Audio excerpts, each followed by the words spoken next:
Magandang araw kaibigan! Tuloy po kayo sa Felicidad's Channel. Sa mga kwento ng buhay at pag-ibig na hinalukay sa natatagong baul ni Felicidad. Pero bago po tayo magpatuloy, huwag niyo pong kalilimutan na i-like ang video, i-subscribe ang channel, at i-click ang notification bell para lagi kayong updated sa mga parating pa na upload.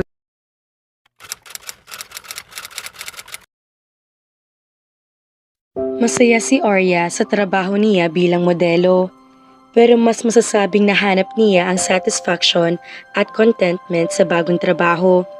Sa tulong na rin ni Blake, nagawa niya magtrabaho sa Childcare Group of Companies Foundation.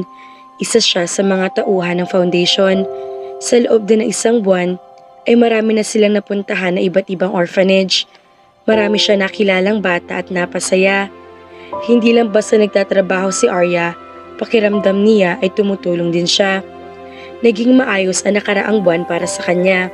Sa kasalukuyan ay nakatira pa rin siya sa condo unit ni Blake, pero dahil ngayon ay kumikita na, hindi na lang siya basta-basta umaasa sa binata. Hindi na rin naman siya pinakialaman ni Blake na gusto niya makatulong ngayon nagsasama na sila. Sa sitwasyon naman ni Blake, hindi pa rin ito makapag-concentrate sa trabaho nito bilang pintor. Pero palaging sinasabi ng binata na huwag niya iyong gaanong pakaisipin. Pinipilit din ni Arya na huwag masyadong pakaisipin iyon dahil may punto rin si Blake. Hindi ito mamumulube kung hindi na makakapagpinta pa. Ayaw niya ng ganoon, pero iniisip niya na baka nag-a-adjust lang din si Blake. Nakikita rin naman niya na pinipilit ng binata. Ngayon nagtatrabaho siya, naiiwan ito palagi sa condo unit at sinusubukan itong magpinta. Masasabi ni Arya na kaiba sa pagmomodelo noon, mas mahirap ang trabaho niya ngayon. Weekdays ay nasa opisina siya. Madalas nakaharap ang computer at paperwork sa foundation at nagpaplano ng mga gagawin sa mga charity visit na pupuntahan. Tuwing Sabado naman ay madalas na nangyayari ang mga charity visit at feeding program at silang lahat ng mga tauhan sa foundation ay required na pumunta. Pero kahit hindi kagaya ng dati na on-calls basis lang ang trabaho at mas marami siyang libreng oras, masaya si Arya. Madalas ay nakakapagod pero masaya naman. Ngayong araw ay nagsagawa ng feeding program ang foundation. Maghapon iyon dahil nagkaroon pa ng activity sa lugar ng foundation. Pero nang tanghali ay pinili niyang umuwi dahil bigla-biglang sumama ang pakiramdam niya. Nagpasundo siya kay Blake at nagpahatid na sa condo unit para magpahinga. Nawala naman ang sama ng pakiramdam niya nang makatulog siya. 4:30 na nang magising siya. Niyaya siya ni Blake na lumabas para sila makapag-dinner. Wala ako sa mood umalis, Blake. Bukas na lang siguro. Isa pa, para masama yata ang pakiramdam ko. Dahil sa pagiging abala sa trabaho, may madalas na hindi na sila nakakalabas ni Blake. Tuwing linggo kasi kung kailan day off niya, ay madalas na tinatamad na siya at ang tanging gusto na lang niya ay magpahinga dahil sa buong linggong pasok. Ngayon ay maaari na niya itong pagbigyan dahil nakapagpahinga na rin siya. Pero naramdaman ni Arya na parang sasamaan yata siya ng pakiramdam. Medyo umiikot ang paningin niya nang bumangon. Nilapitan siya ni Blake at tinignan ang init ng katawan niya. Hindi ka naman mainit. Pagod lang siguro talaga ako, kaya ako nagkakaganito. Pinayagan siya ni Blake na magpahinga ulit at sinabing bukas na lang sila umalis. Pero kinabukasan ay masama pa rin ang pakiramdam ni Arya kahit wala naman siyang lagnat. Nahihilo siya at ang tanging gusto lang gawin ay ang mahiga sa kama. Hindi rin siya makakain ng maayos. Nag-aalala at nagtataka rin si Blake kung bakit ganoon. Muntik na nga ito magpatawag ng doktor dahil sa kalagayan niya. I think I'll be fine. No need to call a doctor. Bakit nga kasi talagang gustong-gusto lang na katawan ko na magpahinga? Nakakunot noo si Blake. Pangatlong tulog mo na ito ngayong araw at tinatamad ka rin. Palagi mo na rin sinasabi na hihilo ka. Ayaw isipin ni Arya na may mali sa kanya kaya ayaw niya magpatawag ng doktor. Isa pa, ayaw niya magkaroon na naman ng VIP treatment galing kay Blake. Linggo pa man din at marami sa mga doktor ang sigurado nagpapahinga. Ayaw niya namang abala pa. Kapag masama pa rin ang pakiramdam ko hanggang bukas, we'll go to the hospital. Sa sagot niyang iyon ay pumayag si Blake. 5:00 na madaling araw ay nagising si Arya at kagaya kahapon ay mabigat pa rin ang pakiramdam. Pero pakiramdam niya ay mas malala pa iyon ng ilang minuto lang. Pagkatapos ng magising ay nakaramdam siya na kung anong masama sa tiyan. Mabilis at tumakbo siya sa banyo at doon ay nagsuka. Dahil hindi masyado nakakain kahapon ay wala rin naman siyang naisuka. Hinang-hina siya nang matapos. Nakasunod sa kanya si Blake at hinagod-hagod nito ang likod niya at kinalma siya. She almost wept in his arms. "I told you we should call the doctor yesterday." May galit at tinig ng wika nito. Napatitig si Arya sa kulay asul sa mga mata ni Blake. He looked tense. Halatang natatakot ito sa kalagayan niya. Ganoon din naman siya. Kahapon pa niya iniisip kung ano ang maaring dahilan kung bakit nagkakaganoon siya. Iniisip niya na baka dahil nagkaroon lang siya ng problema sa mata. Madalas na nagtatrabaho na kasi siya ngayon sa harap ng computer na hindi kagaya ng dati. Pero ngayong araw ay nag-iba na ang akala niya. "Aksidente, you're so pale." Bulalas pa ni Blake at pinangko siya at hiniga sa kama. Pagkatapos ay kinuha nito ang cellphone. "Wait, Blake." Pigil niya na akmang may tatawagan nito. Sa tingin ko, alam ko na ngayon kung bakit ako nagkakaganito. Tinignan siya nito. "Ano? I think I'm pregnant." Si Blake anamutla sa kanilang dalawa. "No, paano mangyari yun? I use protection every time. Except when we did it in the shower." At nauna akong lumapit dito ay nanlaki ang mga mata ni Blake. "No." Lalo yata nang hina si Arya sa naging reaksyon ng binata. Malinaw na ipinakita nito na hindi nagustuhan ang naiisip niya. "It's been a week since I missed my period. Kailangan pa rin natin na makasiguro." May determinasyon ng wika ni Blake. Nagpatawag ito ng doktor at bago dumating ang huli ay nagsasagawa sila ng pregnancy test sa bahay at tama nga hinala ni Arya. Buntis siya. Magkakaanak na sila ni Blake. Hindi nagsalita si Blake na makumpirma ang lahat. Maski nang batiin sila ng dumating na doktor ay hindi din sumagot ang binata. Tahimik lang ito hanggang sa makaalis ang doktor. Iniwasan din siya nito pagkatapos. "Blake, hindi mo ba gusto nangyari?" Hindi rin iyon inaasahan ni Arya. Pero kagaya na nangyari ay hindi rin niya inasahan ang naramdamang saya na isipin may buhay na nabuo sa loob ng sinapupunan dahil niya. Magiging nanay na siya. Masaya rin siya na ang ama na magiging anak ay ang lalaking mahal niya. Nag-iwas ito ng tingin sa kanya.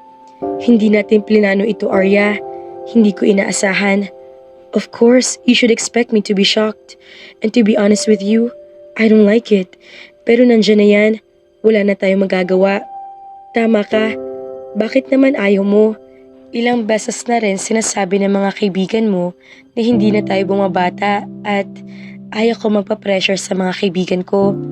Masaya naman tayo na tayo lang." Pero ngayon, nagtangis ang mga bagang nito saka umiling. Mukhang mahirap talaga para kay Blake na tanggapin ang biglaang pangyayari. Pinilit na lang na intindihin muna ni Arya ang binata. After all, hindi naman talaga nila plinano ang bata. Hindi inaasahan. Malaki responsibilidad ang magkaroon ng isang anak. Mabigat. Magkakaroon ng malaking pagbabago sa buhay nila dahil doon. Hindi nga ganoon kadaling tanggapin ng lahat. Pero umaasa siya na sandali lang at matatanggap din ni Blake ang nangyari. At sana ay hindi iyon maging isang problema sa maayos na relasyon nila. Lumipas ang mga araw at ramdam ni Arya ang naging malaking pagbabago sa relasyon nila ni Blake nang malaman nito na buntis siya. Iniiwasan siya ng binata. Pinagsabihan man siya na hawag magtrabaho para maalagaan, pakiramdam niya ay lalo lang sumasama ang kalagayan sa ginagawa nito. Umupa ng private nurse si Blake para siguruhin na maayos lang siya, pero lalo lang hindi nagustuhan ni Arya iyon. Hindi kagaya ng dati na kapag masamang pakiramdam ay nandoon lang si Blake.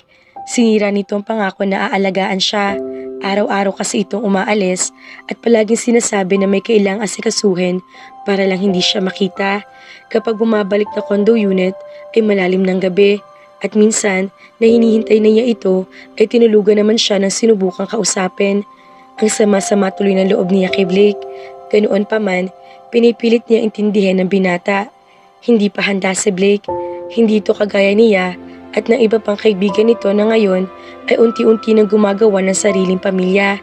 Dahil mukhang si Blake ay walang balak na magkapamilya, nalaman kasi nila kamakailan lang na may sikreto nobyo pala si Jonas at ngayon ay nag-propose na ito. At ilang buwan mula ngayon ay tinakda ang kasal si Jonas at ng nobyang si Mindy. Somehow ay naiinggit si Arya. Mahal niya si Blake at kung ngayaya ay magpakasal nito ngayon, papayag na siguro siya. Pero ramdam niyang hindi pa handa si Blake. Iyon din ang naiisip niyang dahilan kung bakit iniiwasan siya nito. He might feel trapped. Kaya nga hinahayaan na lang muna niyang binata sa gusto nito. Natatakot siya na baka kapag kinulit pa ito, lalo lang hindi nito matanggap ang lahat. Matatanggap din naman niya kung hindi siya yayayain na magpakasal ni Blake. After all, hindi biro magpakasal.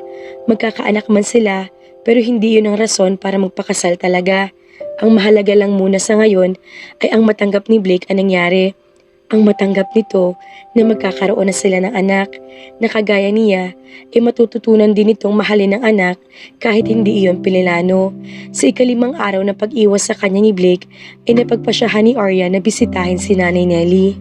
Pumayag siya sa kagustuhan ni Blake na huwag pumasok sa trabaho dahil patuloy pa rin siyang sinasamaan ng pakiramdam sa mga nakaraang araw. Ngayong araw lang umayos ang pakiramdam niya. Miss na niya ang kinikilalang pamilya. Kahit na madalas sa tawagan ng mga ito para kumustahin, ay iba pa rin na makita ang tinuturing na pamilya ng personal. Nag-text siya kay Blake tungkol doon at pumayag naman ito nang sabihin niyang maayos na ang pakiramdam. Ipinahitid pa siya nito sa driver papunta sa bahay ni Nanay Nelly. Pinag-day off naman ni Arya ang nurse dahil maayos na pakiramdam. Pero nang makarating sa bahay tinirhang bahay, hindi niya natagpuan si Nanay Nelly. Si Melvin lang ang tao sa bahay. Day off ko, si Nanay naman ay nasa hospital, nagpapatherapy. Kasama ang nurse na inupahan na nobyo mo. May pait ang boses sa sabi nito. Halatang kapag may bagay tungkol kay Blake, ay nahihirapan pa rin itong tanggapin iyon. Tumangutango si Arya.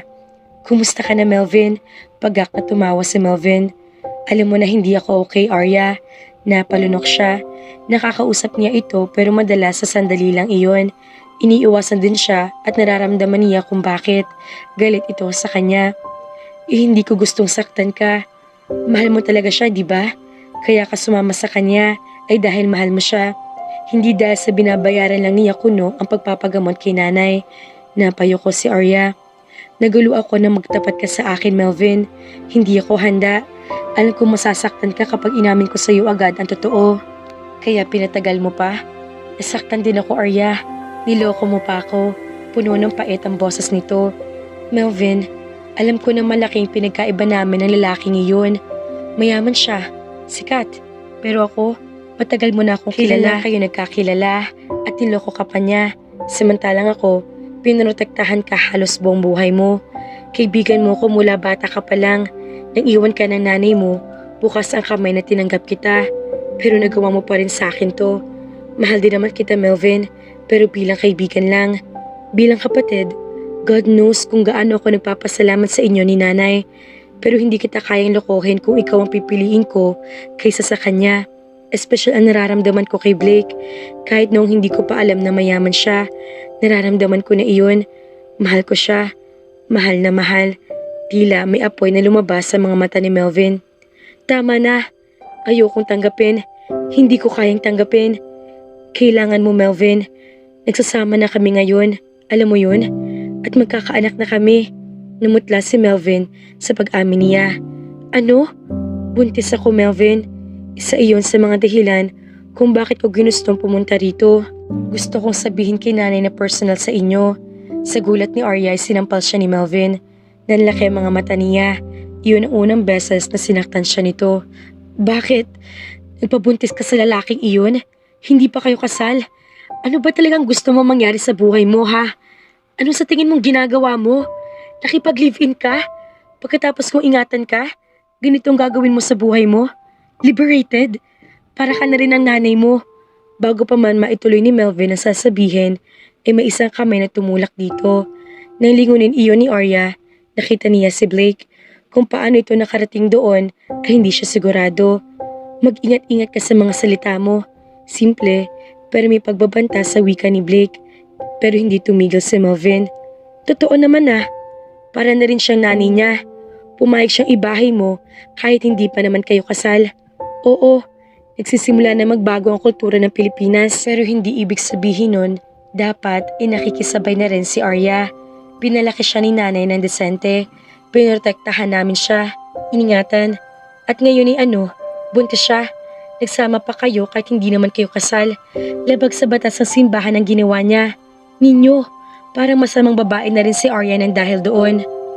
Nakita ni Arya na dumilim ang mukha ni Blake, pero hindi ito nagsalita sa mga akusasyon ni Melvin. Sa halip, iniyaya na siya nitong umalis. Ramdam niya nagalit si Blake dahil sa narinig ng mga sinabi ni Melvin. Kahit si Arya ay masama rin ang loob. May punto rin naman si Melvin pero sinaktan siya nito. Ni sa hinagap ay hindi niya naisip na darating sa puntong ganoon si Melvin.